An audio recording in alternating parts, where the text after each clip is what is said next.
By the 1920s, 18% of American children ages 10 to 15 were being manipulated into hard labor. These children worked for less than $1 a day, despite horrible working conditions and long hours. In response to their plight, a group that was formed around 1890 called the Child Savers proposed an amendment that would give Congress power over child labor and give it much-needed reforms. Their efforts failed at first, but not giving up, the Child Savers and child labor supporters moved their debate from the Constitution to state laws. In the following years, many states ratified the Child Labor Amendment. The consequences were tremendous. Rather than wasting away in factories and mills, children were attending schools. Child labor in America started long before then, though. During the Industrial Revolution, there was heavy machinery being used, and some business owners realized they could hire children to work it for cheaper than adults would. After that, child labor spread like wildfire.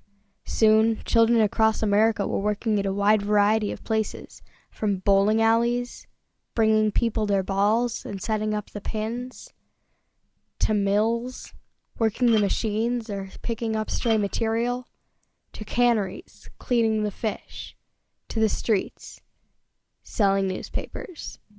Sometimes they even worked inside their own homes, inside tenement buildings, helping their parents work in order to provide enough money to help their families. No matter where they worked, they were being deprived of something. This is Furman Owens. When this picture was taken, he'd been in the mills for 4 years and was 12 years old. He didn't know his ABCs. His comment was, "Yes, I want to learn, but can't when I work all the time." He did work all the time. On average, children worked 12 hours a day or more. This is a spinner at Whitnall Cotton Mill. She didn't remember how old she was. If they weren't deprived of their knowledge, they were deprived of their safety. In the mines, the air was so full of dust it was often difficult to breathe. Newsies on the streets sometimes got pneumonia. And in the mills, they lost fingers. These difficult conditions led to bad habits, and young kids would gamble. And they would smoke. And they would fight. All of that hardship for very little pay, too. Different jobs paid different ways and different amounts, but one common factor in a person's pay was their age. The younger they were, the less they were paid. According to the memorandum book of Dennis Rear, dating back to the days when child labor was common and legal, his youngest daughter of 12 made $1.25 per week. That's just 17 cents a day. She wasn't alone. When children did work, they were often the main supplier of money to their families. Making 17 cents a day, they couldn't provide much, and what they did supply was usually meager. Unknowing or uncaring people simply turned their cheeks when they saw children working, but as the years went by, a select few grew concerned, and the select few grew, and grew, and grew, until the child-saving movement was at its peak. Once it was, the Child Savers proposed the Child Labor Amendment to the United States Constitution in the year of 1924. It would, in short, give Congress the power to limit child labor, or at the very least regulate it.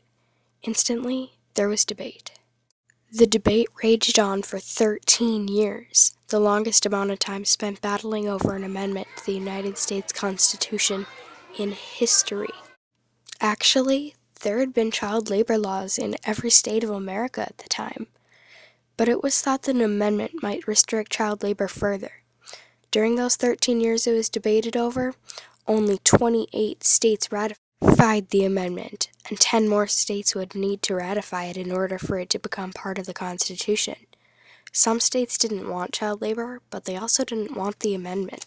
One politician in Montpelier, Virginia said, "If Congress will enact a law which will compel my son to bring in the wood and pile it, I'll be for that law 100%. Another politician said, "This amendment goes too far. It gives to the federal Congress unnecessary, uncalled for, and unlimited jurisdiction over the upbringing of our children."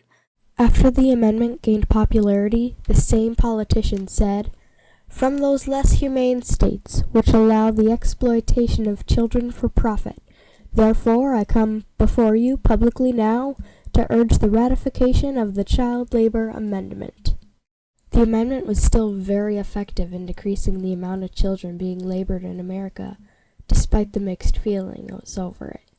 With only 28 states that had ratified the amendment, in 6 years, the amount of children being labored was practically cut in half, going from 18% in 1924 to 9.3% in 1930. While the amendment was not added to the Constitution, it got people's attention, and in 1938 the Fair Labor Standards Act was passed, which, among other things, prohibited child labor in the United States. On the other hand, making child labor illegal didn't entirely get rid of it. Today, there are still many children being labored in the United States and across the world. Because of the Child Labor Amendment, children got some well-deserved attention. It's debated that this proposed amendment, despite being rejected, has led to many things, especially children's rights. For example, some believe that it may have even caused the children's rights movement. Out of bed at the age of 8 and 9. Come out of bed, little sleepy heads, and get your bite to eat.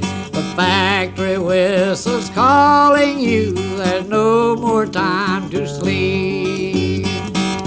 The children all grew up unlearned, they never went to school. They never learned to read and write, but learned to spin and spool. Every time I close my eyes, I see that picture still, when textile work was carried on with babies in the mill.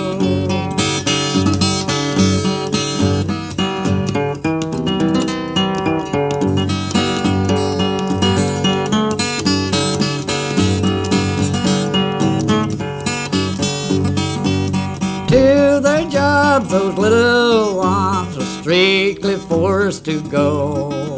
Those babies had to be on time through rain and sleet and snow. Many times when things went wrong, their bosses often frowned.